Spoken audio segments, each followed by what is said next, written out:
नमस्कार। शिक्षक भर्ती की तैयारी करने वाले आप सभी साथियों का स्वागत करता है द मास्टर, आपका अपना यूट्यूब चैनल। साथियों, मैं आलोक कौशिक आज आप लोगों के बीच में यूपी टेट में 2018 के जूनियर लेवल में आए हुए इंग्लिश के 30 प्रश्नों का एक ये सेट लेकर मौजूद हूँ। साथियों, इन 30 क्वेश्चंस को सॉल्व करने के बाद आप अपनी तैयारी का बेहतर अंदाज़ा लगा पाएंगे कि इंग्लिश की तैयारी आपकी कहाँ तक पहुँची है। तो साथियों, बिना देरी किए इधर-उधर की बातें की हम शुरू करते हैं इस 30 क्वेश्चंस को सॉल्व करना। तो साथियों, पहला क्वेश्चन आपके सामने है, what will be the feminine gender of wizard?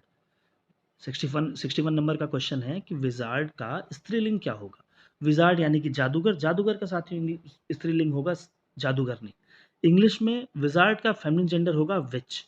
तो साथियों, 61 का आपका पहला ही ऑप्शन सही है, विच। अब बढ़ते हैं साथियों अगले प्रश्न पर। अगला क्वेश्चन है, the masculine gender of vixen is. तो साथियों, विक्सन महिला लोमड़ी को बोलते हैं। लोमड़ी की जो फीमेल होगी उसको विक्सन बोलते हैं इंग्लिश में, और मेल लोमड़ी को हम बोलते हैं फॉक्स। तो 62nd का सेकंड ऑप्शन आपका सही होगा, fox. Feminine masculine gender of vixen is fox. अब बढ़ते हैं साथियों अपने अगले क्वेश्चन की तरफ। 63rd क्वेश्चन है, विच of the following sentence has the correct punctuation mark? आपको एक सेंटेंस के 4 रूप दिए हुए हैं। इन चारों में से किस ऑप्शन में आपके पंक्चुएशन मार्क करेक्ट हैं, आपको ये बताना है। तो यहाँ पे साथियों सिर्फ 3 ही पंक्चुएशन मार्क है, कोटेशन मार्क है, कॉमा है और फुल स्टॉप है। इन्हीं तीनों को हमें चेक करना है। तो चलिए साथियों, पहले ऑप्शन को एनालाइज़ कर लेते हैं। इसी से आपके बाकी तीनों ऑप्शन एनालाइज़ हो जाएँगे। तो पहला ऑप्शन है, the minister said election will be held in MP, Bihar and Odisha. अब देखिए साथियों, यहाँ पे कोटेशन मार्क, कॉमा और फुल स्टॉप है।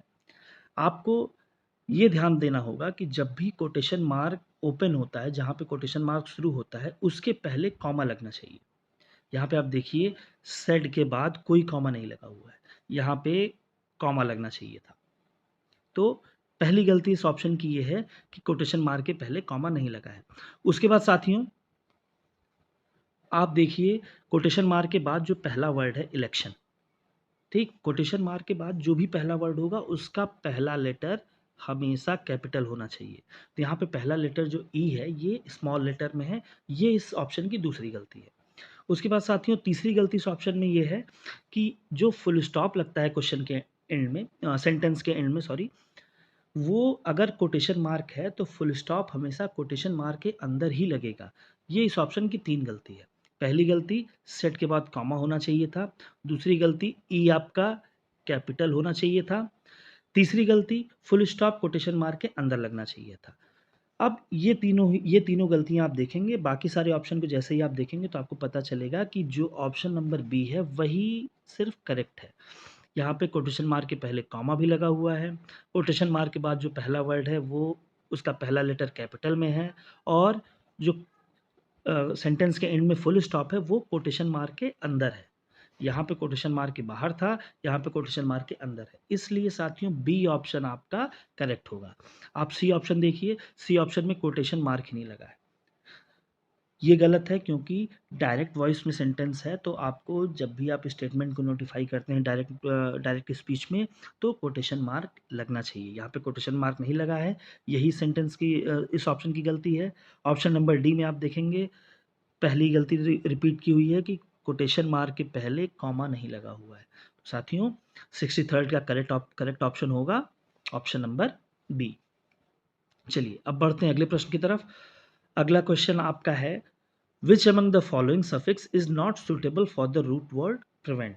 प्रिवेंट यानी कि रोक, इस वर्ड में इन चारों में से कौन सा सफिक्स नहीं लगेगा?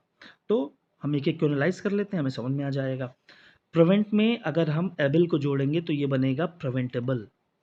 प्रिवेंटेबल का मतलब रोका जा सकता है, रोकने लायक। सेकंड ऑप्शन है आईएनजी। प्रिवेंट में जब आप आईएनजी लगाएंगे ये बन जाएगा प्रिवेंटिंग। प्रिवेंटिंग मतलब रोकने की प्रक्रिया चालू है, चल रही है। तो ये दोनों ऑप्शन करेक्ट हैं आपके, ये दोनों सफिक्स लग जाएंगे। तीसरा सफिक्स है आईवीई। जब ये आईवीई प्रिवेंट के साथ लगेगा ये बन जाएगा प्रिवेंटिव। तो प्रिवेंटिव का मतलब होता है रोकथाम। Government is taking, for example government is taking preventive measures to stop the pollution. ठीक, तो प्रिवेंटिव का मतलब होता है रोकथाम। चौथा ऑप्शन है आईओयूएस। जब ये प्रिवेंट के आगे लगेगा, प्रिवेंट के पीछे लगेगा तो ये बन जाएगा प्रिवेंशियस। प्रोविंशियस जैसा कोई वर्ड होता नहीं इंग्लिश में, इसलिए डी ऑप्शन आपका यहाँ पे सही होगा। प्रिवेंट के साथ, रूट वर्ड प्रिवेंट के साथ IOUS सफिक्स नहीं लगेगा। ठीक है साथियों, बढ़ते हैं अब अगले क्वेश्चन की तरफ। अगला क्वेश्चन है क्वेश्चन नंबर 65। ये आपसे कह रहा है कि identify the phrasal verb in the following sentence. Thieves broke into the bank in the middle of the night. चोर बैंक में बीच रात में घुस गए। अब इस क्वेश्चन को हल करने से पहले आप जान लीजिए कि फ्रेजल वर्ब क्या होता है। फ्रेजल वर्ब क्या होता है? फ्रेजल वर्ब साथियों वो वर्ब होते हैं जिसमें वर्ब के साथ कोई प्रीपोजिशन या एडवर्ब जुड़ जाता है और ये कंप्लीटली अलग मीनिंग दे देता है, नई मीनिंग दे देता है। यहाँ पे देखिए साथियों, ब्रोक इनटू, ब्रोक एक वर्ब है, इनटू एक प्रीपोजिशन है। ब्रोक का मतलब होता है तोड़ दिया, इनटू का मतलब होता है भीतर या अंदर। लेकिन जब आप ब्रोक और इनटू को एक साथ जोड़ देते हैं, जब ये फ्रेजल वर्ब बन जाता है ब्रोक इनटू, तब इसके मीनिंग हो जाती है जबरदस्ती किसी चीज के अंदर घुसना, किसी कमरे के या कहीं अंदर घुसना। ब्रोकन इनटू मतलब जबरदस्ती अंदर घुसना। तो आपने देखा ब्रोक की मीनिंग होती है तोड़ दिया, इनटू की मीनिंग होती है भीतर। जब ये दोनों जुड़ जाते हैं एक फ्रेजल वर्ब बनाते हैं broken into. Broken into meaning देता है जबरदस्ती अंदर घुसने की। बाकी आपका इस पूरे सेंटेंस में यही एक वर्ब है और कोई वर्ब नहीं है। ठीक है, तो आपका सही ऑप्शन हो जाएगा ऑप्शन नंबर ए, ब्रोक इनटू।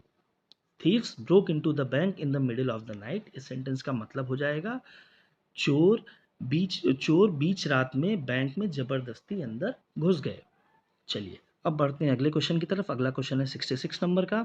ये क्वेश्चन आपसे कह रहा है complete the following sentence with the most suitable option. इन चार ऑप्शन में से जो सबसे ज़्यादा सुटेबल हो वो ऑप्शन आप ब्लैंक स्पेस में आपको लिखना है। I didn't know blank space in the party. I didn't know in the party.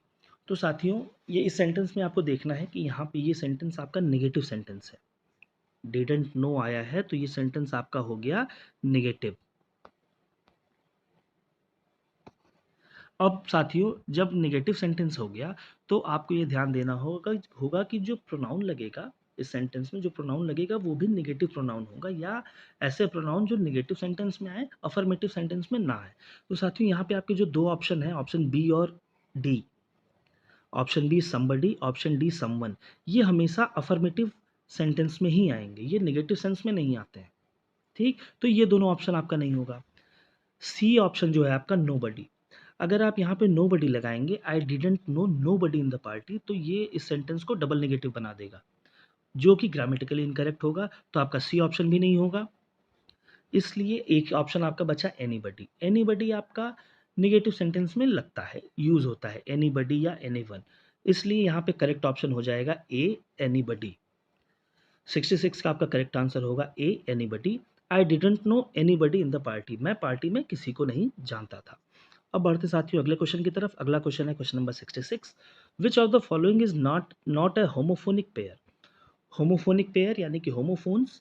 Homophones वो वर्ड होते हैं जो सुनाई तो एक जैसे दे लेकिन उनकी मीनिंग अलग होती है और कभी कभी क्या ज़्यादातर उनके स्पेलिंग्स भी अलग होती हैं। तो यहाँ पे आपको देखना है कि कौन कौन से होमोफोन नहीं है, होमोफोनिक पेयर नहीं है, यानी कि कौन से जो पेयर दिए हुए हैं उसमें से कौन सा ऐसा पेयर है जिसमें दोनों वर्ड को जब हम बोलेंगे तो आवाज़ एक जैसी ना सुनाई दे। तो पहला ये ऑप्शन आप देखेंगे काइट, किट, दोनों की आवाज़ें अलग अलग हैं। तो आपका करेक्ट आंसर हो जाएगा पहला काइट या काइट किट। बाकी ऑप्शन आप देखेंगे सबका मतलब सब में आपको साउंड एक जैसा सुनाई देगा। स्टेयर, स्टेयर, स्टेयर मतलब घूरना, स्टेयर मतलब सीढ़ी। दोनों की मीनिंग अलग अलग है, स्पेलिंग भी अलग अलग है, लेकिन साउंड दोनों का स्टेयर ही आ रहा है। प्रिंसिपल, प्रिंसिपल एक की मीनिंग होती है प्रिंसिपल प्रधानाध्यापक, एक की मीनिंग होती है प्रिंसिपल यानी कि नियम। डी ऑप्शन आपका स्टील और स्टील, एक का मतलब तो आपकी एक धातु होती है स्टील, दूसरे का मतलब चोरी करना। इसमें आप जो सारे ऑप्शन हैं ये बाकी बी, सी और डी ये सब के सब होमोफोनिक हैं, सेम साउंड के साथ डिफरेंट मीनिंग देने वाले वर्ड्स। लेकिन पहला ऑप्शन काइट और किट ये दोनों डिफरेंट वर्ड हैं, इनका साउंड भी अलग है, इसलिए 67 का फर्स्ट ऑप्शन ही करेक्ट होगा, काइट एंड किट। अब बढ़ते साथियों नेक्स्ट क्वेश्चन पे 68 नंबर पे। Which of the following words does not have a silent letter in the pronunciation. Which of the following words does not have a silent letter in the pronunciation? आपको बताना है कि जो चार ऑप्शन है इसमें से किस वर्ड के प्रोनाउंसिएशन में कोई साइलेंट लेटर नहीं है। अब आप एक एक को प्रोनाउंस करते जाएंगे तो आप पाएंगे पहला है नॉक, इसमें आप के को नहीं प्रोनाउंस कर रहे हैं। सी ऑप्शन है आपका ऑनेस्ट, इसमें आप एच को नहीं प्रोनाउंस कर रहे हैं। अगर आप एच को प्रोनाउंस करते तो ये हॉनेस्ट हो जाता, जो कि गलत प्रोनाउंसिएशन है। डी ऑप्शन है आपका डेट, इसको हम डेप्ट नहीं डेट पढ़ते हैं, यहाँ पे बी साइलेंट है। ठीक, तो पहले में के साइलेंट है, सी में एच साइलेंट है, डी में बी साइलेंट है। आपका बी ऑप्शन करेक्ट होगा ऑरेंज, इसमें आप हर लेटर को प्रोनाउंस कर रहे हैं। ए को भी प्रोनाउंस कर रहे हैं, ओ को ऑ, आर को ए को रे, एन जी ई को एंज, ऑरेंज। इसलिए 68 का बी ऑप्शन करेक्ट होगा ऑरेंज। इसी में कोई साइलेंट लेटर नहीं है, बाकी तीनों में है।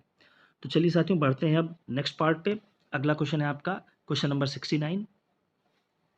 क्वेश्चन नंबर 69 आपसे पूछ रहा है which part of speech in the word who which part of speech is the word who in the following sentence. जो नीचे सेंटेंस दिया है इसमें हु किस पार्ट ऑफ स्पीच का वर्ड है।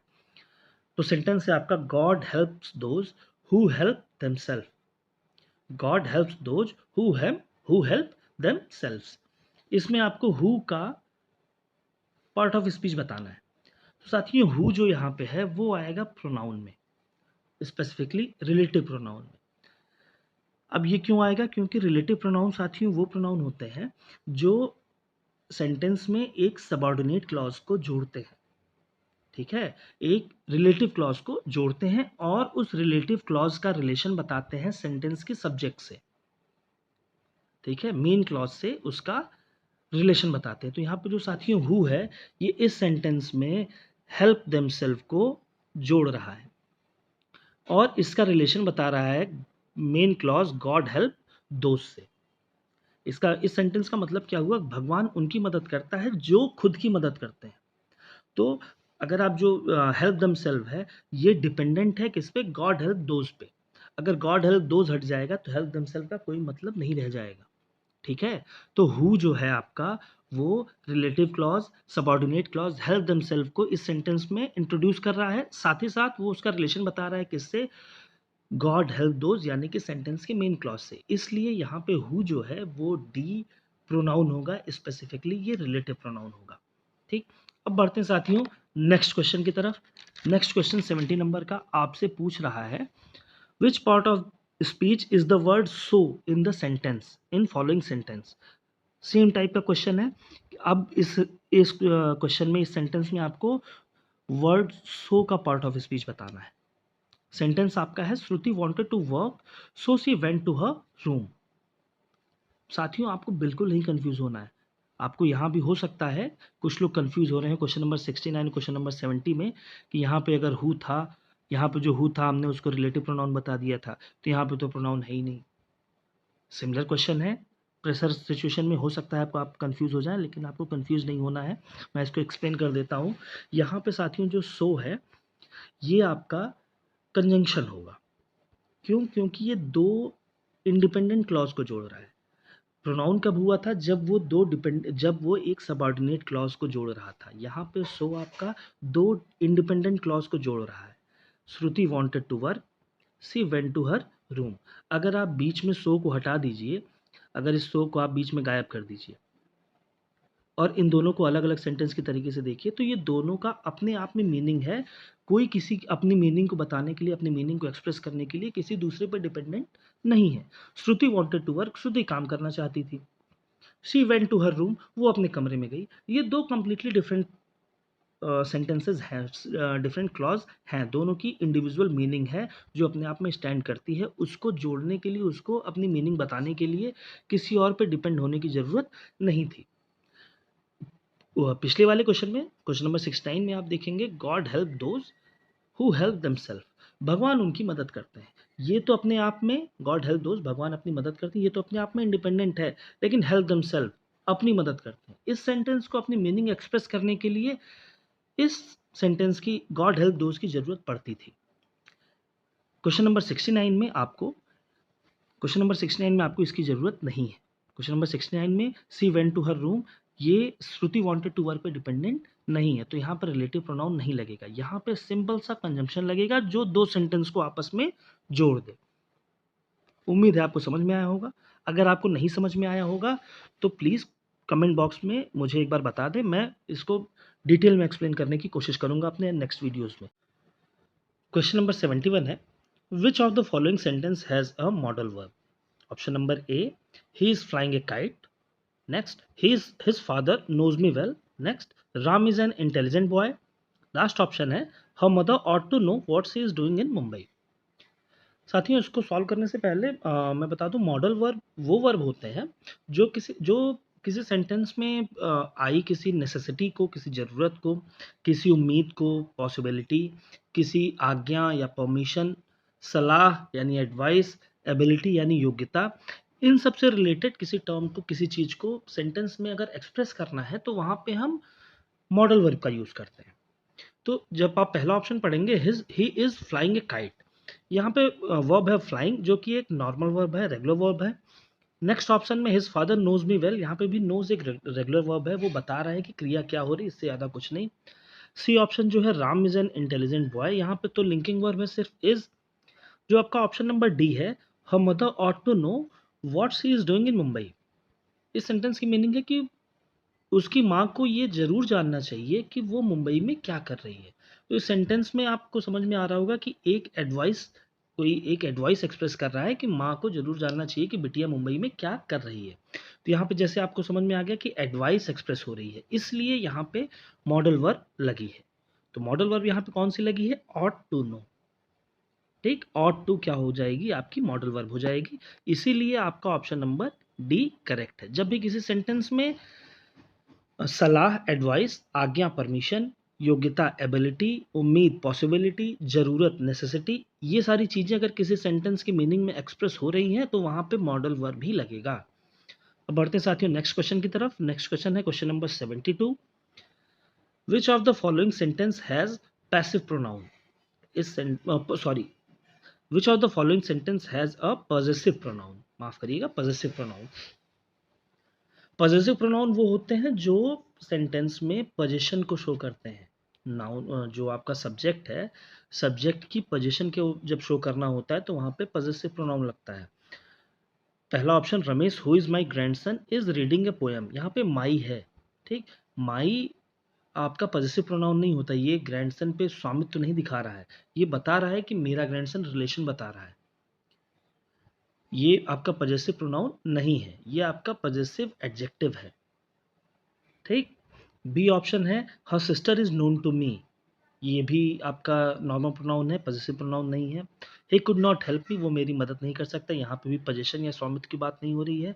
चौथा ऑप्शन है D, ours is a vast country, हमारी, हमारा देश बहुत बड़ा है। यहाँ पे बताया जा रहा है कि देश किसका है? हमारा है। पोजीशन किसका है? हमारा है। इसलिए यहाँ पे जो आर्स है ये आपका पॉजेसिव प्रोनाउन होगा। इसीलिए 72nd का डी ऑप्शन करेक्ट है। Ours is a vast country, यहाँ पे आर्स पॉजेसिव प्रोनाउन है। बढ़ते हैं साथियों नेक्स्ट क्वेश्चन की तरफ। क्वेश्चन नंबर 73, थोड़ा सा बड़ा कर दूं मैं इसको आपके लिए। विच of the following sentence has a collective noun? He has a lot of milk. Second option, Raka is the fool. Third option, C option, cattle are grazing in field. D option, the air is cool here.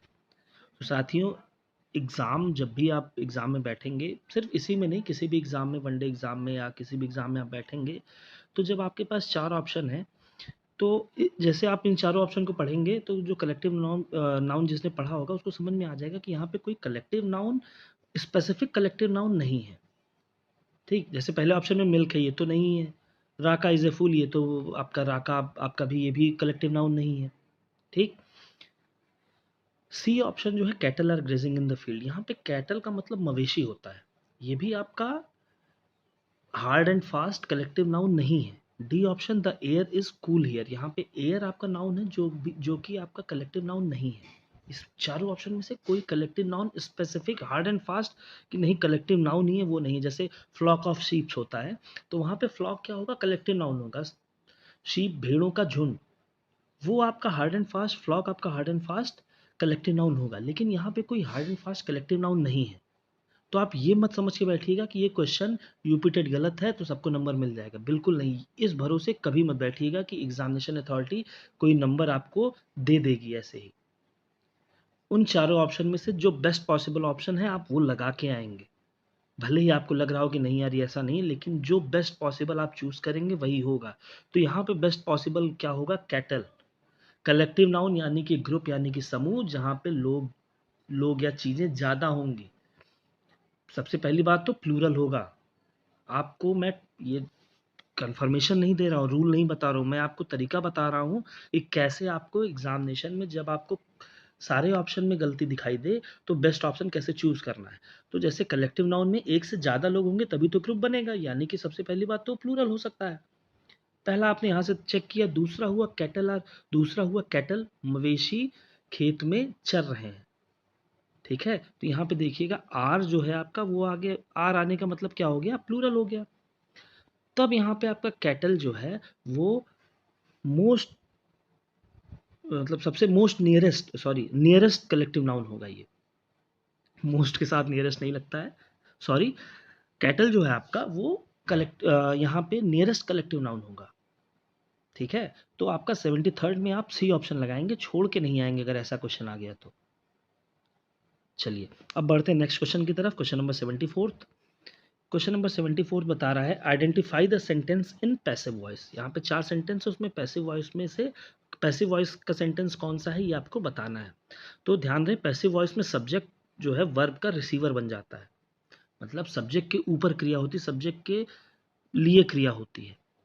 अब सारे option analyse कर लीजिए। They live in this city, नहीं।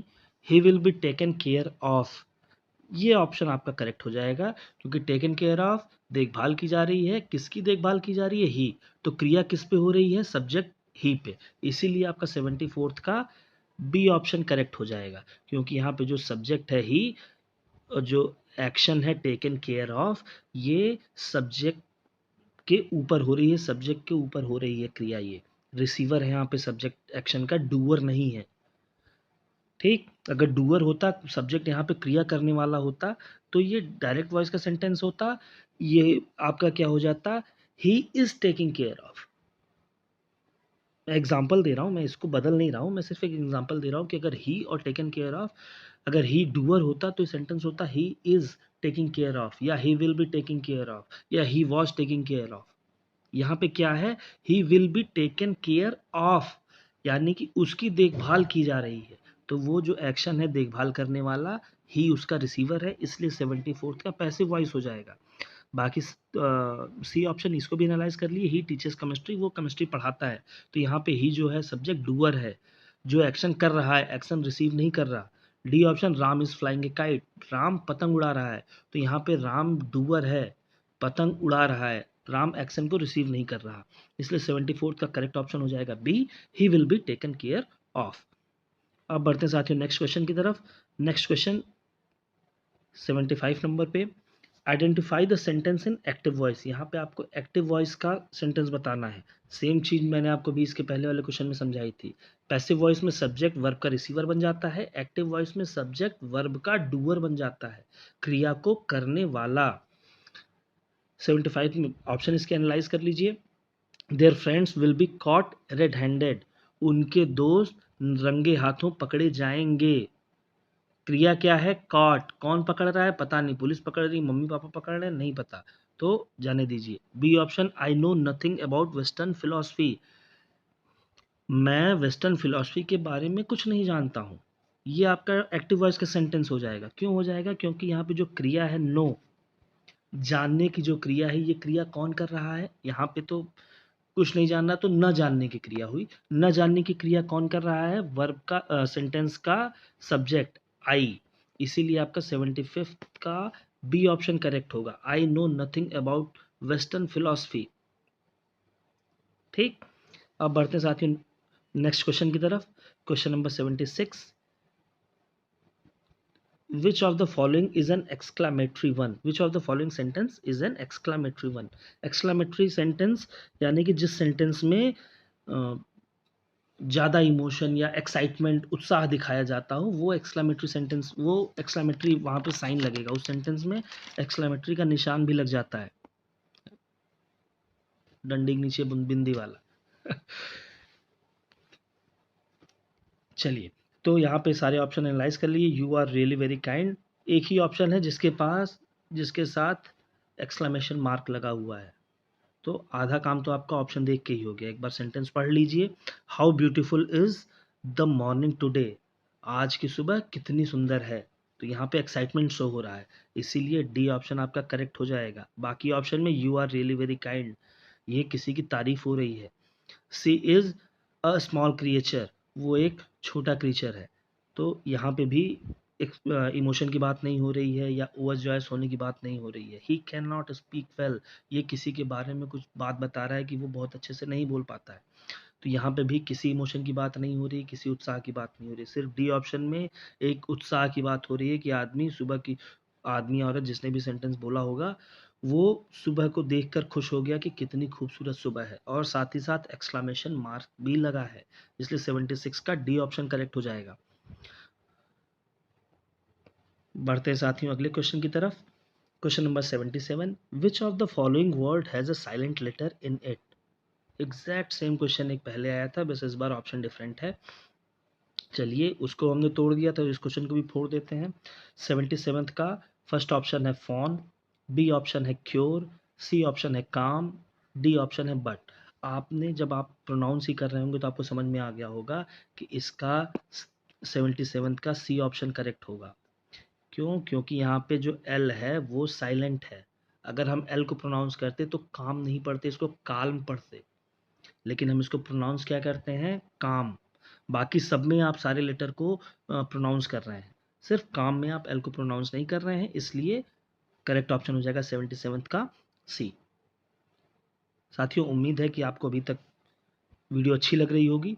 इस video को पूरा देखिए, साथ ही साथ हमारे यूट्यूब चैनल द मास्टर को सब्सक्राइब करिए, नोटिफिकेशन आइकॉन पे एकदम बैठ जाइए ताकि सारी नोटिफिकेशन आपको सबसे पहले आप ही के पास पहुँचे। हम आगे इंग्लिश की डिटेल वीडियोस भी बनाएंगे, इंग्लिश ग्रामर के हर टॉपिक की एक डिटेल वीडियो भी आगे हम हमारे यूट्यूब चैनल पर मिलेंगी, जो आपके लिए फ़ायदेमंद साबित होंगी। इसलिए प्लीज़ हमारे चैनल को सब्सक्राइब कर लीजिए, नोटिफिकेशन ऑन कर लीजिए। नेक्स्ट क्वेश्चन है 78, विच of the following sentence has a direct narration. साथियों, मैंने इसके पहले भी बताया था, डायरेक्ट नरेशन में जो भी स्टेटमेंट्स आएंगे वो एज इट इज़, जो भी स्पीकर ने बोला है वो एज इट इज़ लिख दिया जाएगा कोटेशन मार्क्स के अंदर। ठीक, अब पहला ऑप्शन देखिए, my mother tells us, mummy ने कुछ कहा होगा, वो स्टेटमेंट होना चाहिए। मम्मी ने जो कहा वो स्टेटमेंट होगा, वो स्टेटमेंट यहाँ पे कोटेशन मार्क के अंदर नहीं है, तो ये डायरेक्ट नहीं होगा, ये हो जाएगा इनडायरेक्ट। ठीक, तो पहला ऑप्शन गलत। Second option, he said to me, comma quotation mark, do not cross the limit, ये देखिए कोटेशन मार्क लगा, उसने मुझसे कहा, क्या कहा? कि अपनी लिमिट, अपनी औकात से बाहर ना जाओ। ठीक, ये उसका स्टेटमेंट था, इस स्टेटमेंट को as it is quotation mark के अंदर लिख दिया गया। ठीक, तो यही आपका करेक्ट ऑप्शन हो जाएगा। क्यों? क्योंकि इन सारे में आप देखेंगे, he has told me, Shyam said, my mother tells, he said to मी।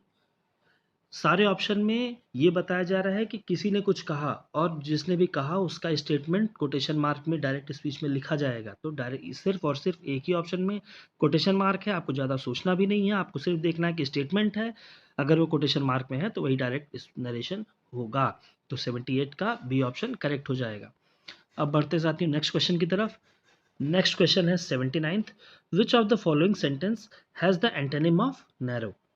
इनमें से कौन से सेंटेंस में नैरो का एंटोनिम लिखा हुआ है? एंटोनिम यानी कि विलोम। नैरो का मतलब साथियों होता है संकीर्ण या सकरा। ऑप्शन देख लेते हैं, he is a good boy, good, कोई इसमें नैरो का अपोजिट नहीं है। सी इज अटरली सेल्फिश, वो एकदम ही सेल्फिश है, नहीं, ये भी नैरो का एंटोनिम नहीं होगा। सी ऑप्शन है, I admire his broad outlook, मैं उसके व्यापक दृष्टिकोण की प्रशंसा करता हूँ, प्रशंसक हूँ। यहाँ पे ब्रॉड जो है वो नैरो का एंटोनिम हो जाएगा। क्यों? क्योंकि नैरो मतलब होता है संकीर्ण, ब्रॉड मतलब होता है व्यापक। नैरो आउटलुक, ब्रॉड आउटलुक, इसलिए 79 का सी ऑप्शन करेक्ट होगा। अब बढ़ते साथियों नेक्स्ट क्वेश्चन की तरफ। अगला क्वेश्चन है हमारा 80th। ये जो हर आपके यूपी टेट के हर एग्ज़ाम में, जो भी हर पार्ट में किसी भी सब्जेक्ट में एक या दो क्वेश्चन ऐसे आते हैं जो आपको सीधा सीधा शिक्षण शास्त्र से, पेडागॉजी से उस सब्जेक्ट को जोड़ देते हैं। तो 80th में क्या है, ये हर सब्जेक्ट में जितने भी पार्ट हैं, सब में एक क्वेश्चन आपका पेडागॉजी से उस सब्जेक्ट के और पेडागॉजी के रिलेशन के ऊपर आएगा ही आएगा। ठीक, ये 80th क्वेश्चन वही एक क्वेश्चन है।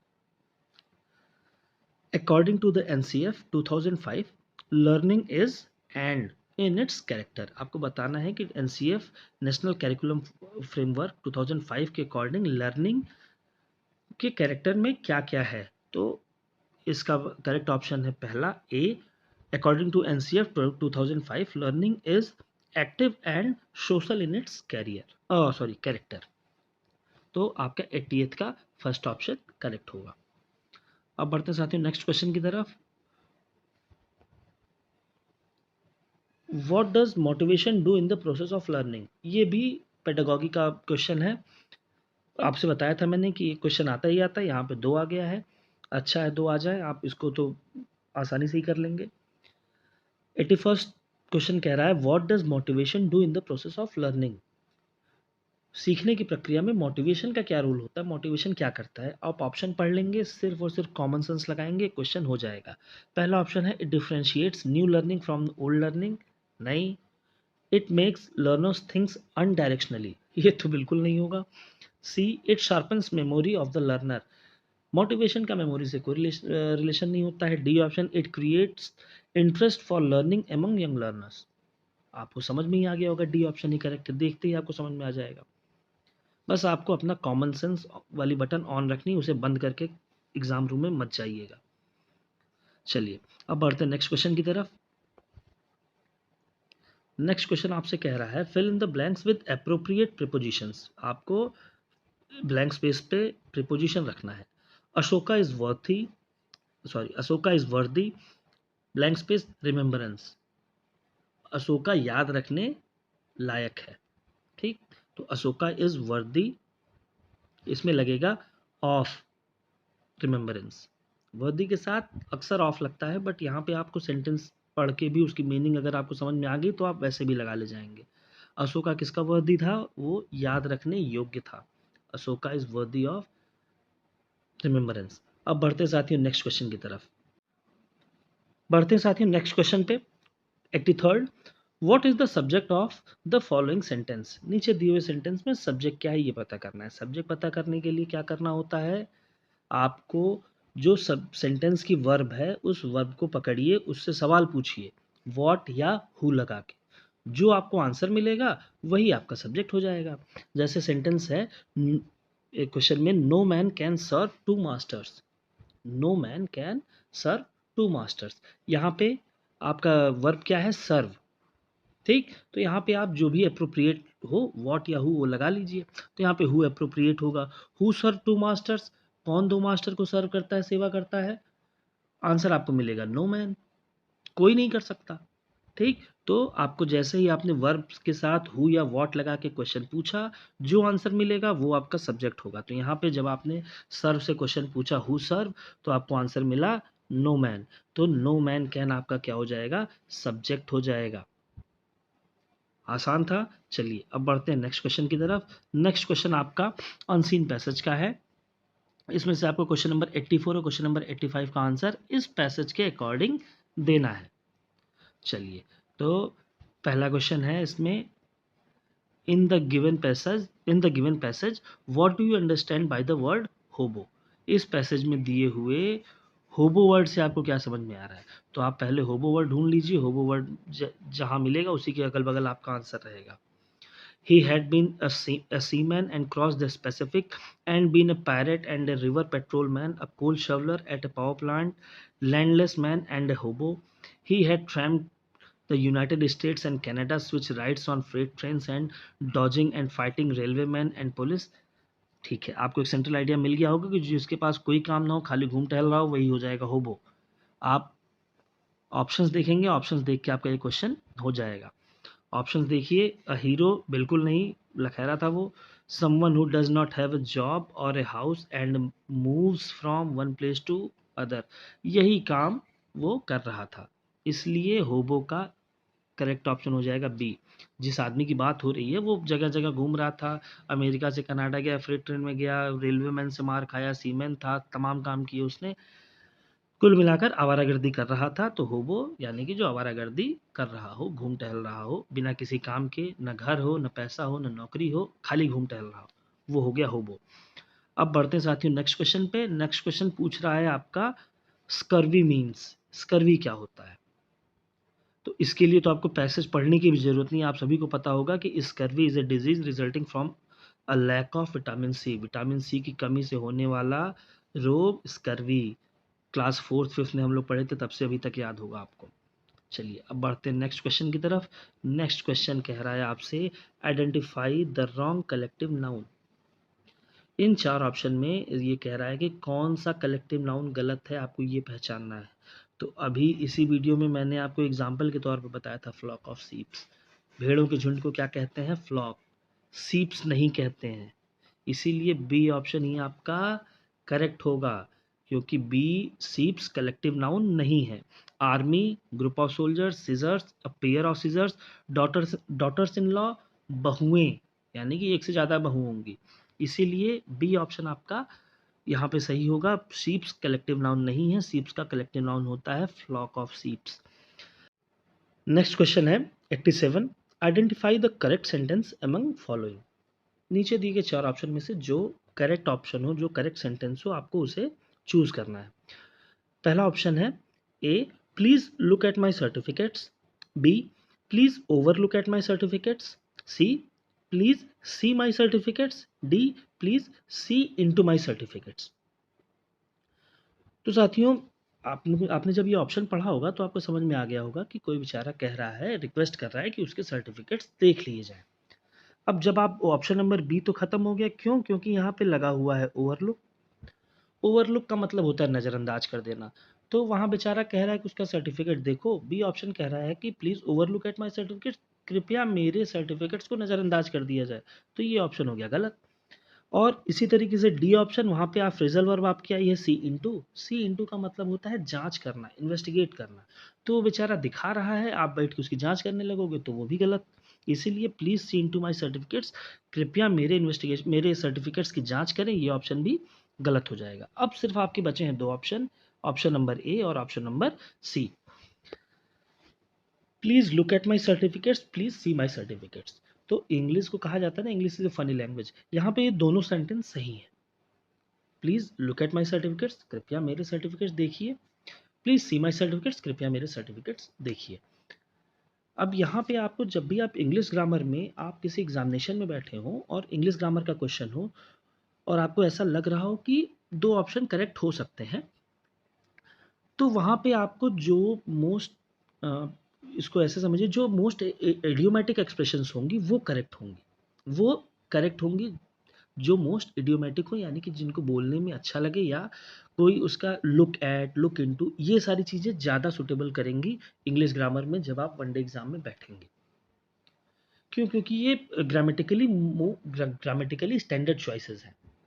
जब आप किसी एआई पे भी जब आप अपना किसी सेंटेंस को, किसी ऐसे को जब आप कहेंगे ना कि इसको अपग्रेड करो, तो वो यही चेंजेस करेगा। वो सी को लुक एट में बदल देगा। क्यों बदल देगा? क्योंकि ये ज़्यादा स्टैंडर्ड ग्रामर है, सुनने में अच्छी लगती है, पढ़ने में अच्छी लगती है, देखने में अच्छी लगती है। क्यों अच्छी लगती है? Because it is an idiomatic expression. ठीक है, तो ऑप्शन नंबर ए इसका करेक्ट हो गया 87 का। Please look at my certificates, यानी कि कृपया मेरे सर्टिफिकेट्स को देखिए। अब बढ़ते साथियों नेक्स्ट क्वेश्चन की तरफ। नेक्स्ट क्वेश्चन है question number 88, complete the following sentence with the most appropriate word. Question number 88 आपसे कह रहा है कि जो सेंटेंस है इसमें एक वर्ड भर के, जो आपको अच्छा लगे उसको भर के आप इस सेंटेंस को कंप्लीट कर दीजिए। सेंटेंस कह रहा है आपका, let us not confuse liberty, बीच में स्पेस है, लाइसेंस। ठीक, तो यहाँ पे आएगा क्या? Let us not confuse liberty with licence. क्यों? क्योंकि यहाँ पे लिबर्टी और लाइसेंस, इस सेंटेंस में लिबर्टी और लाइसेंस, इन दोनों चीज़ों के बीच में डिस्टिंक्शन बता रहा है। मतलब इन दोनों चीज़ों के बीच में एक स्पष्ट अंतर बता रहा है। जब भी सेंटेंस में किसी दो चीज़ के बीच में डिस्टिंक्शन की बात हो तो वहाँ पे प्रीपोजिशन विद लगेगा। ठीक, अब साथियों बढ़ते हैं नेक्स्ट क्वेश्चन की तरफ। अगला क्वेश्चन है question number 89। Which conjunction will be the most appropriate to join the following sentence? Which conjunction will be the most appropriate to join the following sentence? पहला ही he lost the prize, full stop, he tried his best. He lost the prize, full stop, he tried his best. यहाँ पे साथियों इन दोनों sentence को जैसे ही आप पढ़ेंगे तो ये बता रहा है, ये आपको समझ में आ जाएगा कि इन दोनों सेंटेंस में क्या है, विरोधाभास है। एक में तो कह रहा है कि वो प्राइज हार गया, दूसरे में बता रहा है कि वो अपना सबसे जो बढ़िया वो प्रयत्न कर सकता था, कोशिश कर सकता था, वो उसने किया। तो जब भी दो विरोधाभासी, दो कॉन्ट्रास्ट क्लॉज को जोड़ना हो, तब वहां पे हम लगाते हैं दो, THOUGS, दो। ठीक है, जब भी कॉन्ट्रास्टिंग स्टेटमेंट्स को, कॉन्ट्रास्टिंग क्लॉजेस को हमें जोड़ना होगा तो वहां पे हम लगाएंगे दो। ही लॉस्ट द प्राइज दो ही ट्राइड हिज बेस्ट। वो प्राइज हार गया जबकि उसने तैयारी बहुत अच्छी की थी, कोशिश बहुत अच्छी की थी, उसके बाद भी वो हार गया। तो 89 का करेक्ट ऑप्शन आप चूज करेंगे सी। जो आपका कंजंक्शन एज होता है वो साइमल्टेनियस रिलेशन को शो करता है। जो बिकॉज होता है वो कारण बताता है, रीजन बताता है। फॉर जो होता है वो पर्पस बताता है, एक्शन रिएक्शन को बताता है। सी जो है आपका दो, ये हमेशा आपको दो कॉन्ट्रास्ट स्टेटमेंट, विरोधाभासी, जिन दोनों का मतलब ये हो कि अरे ये था तो ये क्यों हुआ, इन दोनों सेंटेंस, ऐसे टाइप के दो सेंटेंस को जोड़ना होगा तो हम हमेशा दो ही लगाएंगे। तो अब है साथियों हमारा last question. Which part of the following sentence is predicate? साथियों प्रेडिकेट सेंटेंस का वो पार्ट होता है जिसमें वर्ब आती है और सब्जेक्ट से रिलेटेड कोई इंफॉर्मेशन आती है, उसी पार्ट को हम क्या बोलते हैं, प्रेडिकेट बोलते हैं। तो सेंटेंस आपका कह रहा है on Saturday morning my friends and I play football in the park. शनिवार को सुबह सुबह मैं और मेरे दोस्त क्या खेलते हैं, पार्क में फुटबॉल खेलते हैं। ठीक है, तो यहाँ पे जो साथियों वर्ब आई है वो आई है प्ले। क्या आई है, वर्ब प्ले। और आप जब ऑप्शन देखेंगे, play football in the park, play football in the park, तो बी ऑप्शन इसका करेक्ट होगा। क्यों करेक्ट होगा? क्योंकि पहली बात तो वर्ब इसी में आ रही है। ठीक, और ये वर्ब आपका क्या फैसिलिटेट कर रहा है, ये बता रहा है कि जो सेंटेंस के सब्जेक्ट है my friend and I, my friend and I, ये जो सेंटेंस का सब्जेक्ट है वो क्या कर रहा है, वो खेल रहा है। कहाँ क्या खेल रहा है, फुटबॉल खेल रहा है। तो जो वर्ब है प्ले, उसने subject my friend and I के बारे में बताया कि वो लोग भैया क्या कर रहे हैं, फुटबॉल खेल रहे हैं। ठीक है, तो प्रेडिकेट वही होगा जिसमें वर्ब आएगी और सब्जेक्ट के बारे में इंफॉर्मेशन आएगी, फुटबॉल इन द पार्क। तो 90 का बी ऑप्शन करेक्ट हो जाएगा, play football in the park. तो उम्मीद है दोस्तों आपको ये वीडियो पसंद आई होगी। ऐसी वीडियोस को और देखने के लिए हमारे यूट्यूब चैनल द मास्टर को ज़रूर सब्सक्राइब करें। नोटिफिकेशन के लिए बेल आइकॉन पे क्लिक कर लें ताकि हमारी वीडियो जैसे ही अपलोड हो वो तुरंत आपके पास नोटिफिकेशन उसकी पहुंच जाए। साथियों हम अपने यूट्यूब चैनल पर जो हमारी ये सीरीज़ है जिसमें हम हर सब्जेक्ट के 30-30 क्वेश्चन का एक सेट लेकर आएंगे, साथ ही साथ हम बड़ी लंबी वीडियोज़ भी लेके आएंगे जो 1 घंटे 1.5 घंटे की होगी, जिसमें हम प्रीवियस ईयर के पेपर्स को सॉल्व करेंगे। एक वीडियोज़ मेरी पड़ी हुई है, आप उसको भी जाके देख सकते हैं। साथ ही साथ हम आगे भी ऐसे ही इंग्लिश के, सोशल साइंस के, सीडीपी के, मैथ्स के, ईवीएस के, हिंदी के, सबके 30-30 क्वेश्चन के सेट लेकर रोज आपसे मिलते रहेंगे, जिसमें हम और आप बैठकर पिछले साल में आए हुए पेपर्स के या प्रैक्टिस सेट्स के मॉडल पेपर्स के 30-30 क्वेश्चन के एक-एक पार्ट को हल करेंगे रोज।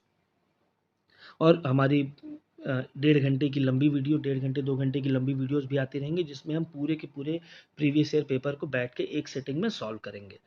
और साथियों आने वाले कुछ दिनों में आपको हमारे यूट्यूब चैनल पर सब्जेक्ट की थ्योरी क्लासेस भी मिलेंगी, कॉन्सेप्ट क्लासेस भी मिलेंगी।